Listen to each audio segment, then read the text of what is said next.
граѓаните, да го има економскиот развој, а воедно и животниот стандард на граѓаните и во делот на интеграцијата на нашата држава, а воедно и внатрешно во делот на одредени области кои се најважни, а според нас ќе бидат презентирани денеска. И третиот столб секако дека е зелена економија во делот на транзицијата, посебно во енергетскиот сектор, но не само.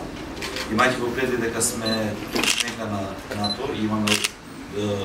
поврски, секако дека и во делот на скринингот дека се подготвуваат одредени законски решенија. Да појаснам, можда најголеми конфронтации на радна сцена,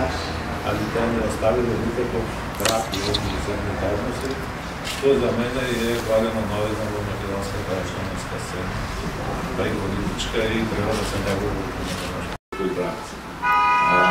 Воглавно, мислам дека нема во државата човек што не информира каква е реалната состојба,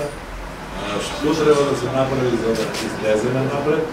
и што треба да се направи да имаме да постигнеме 3-4 години константен раст на брутто домашниот производ, што ќе го почувствуваат и граѓаните и компаниите.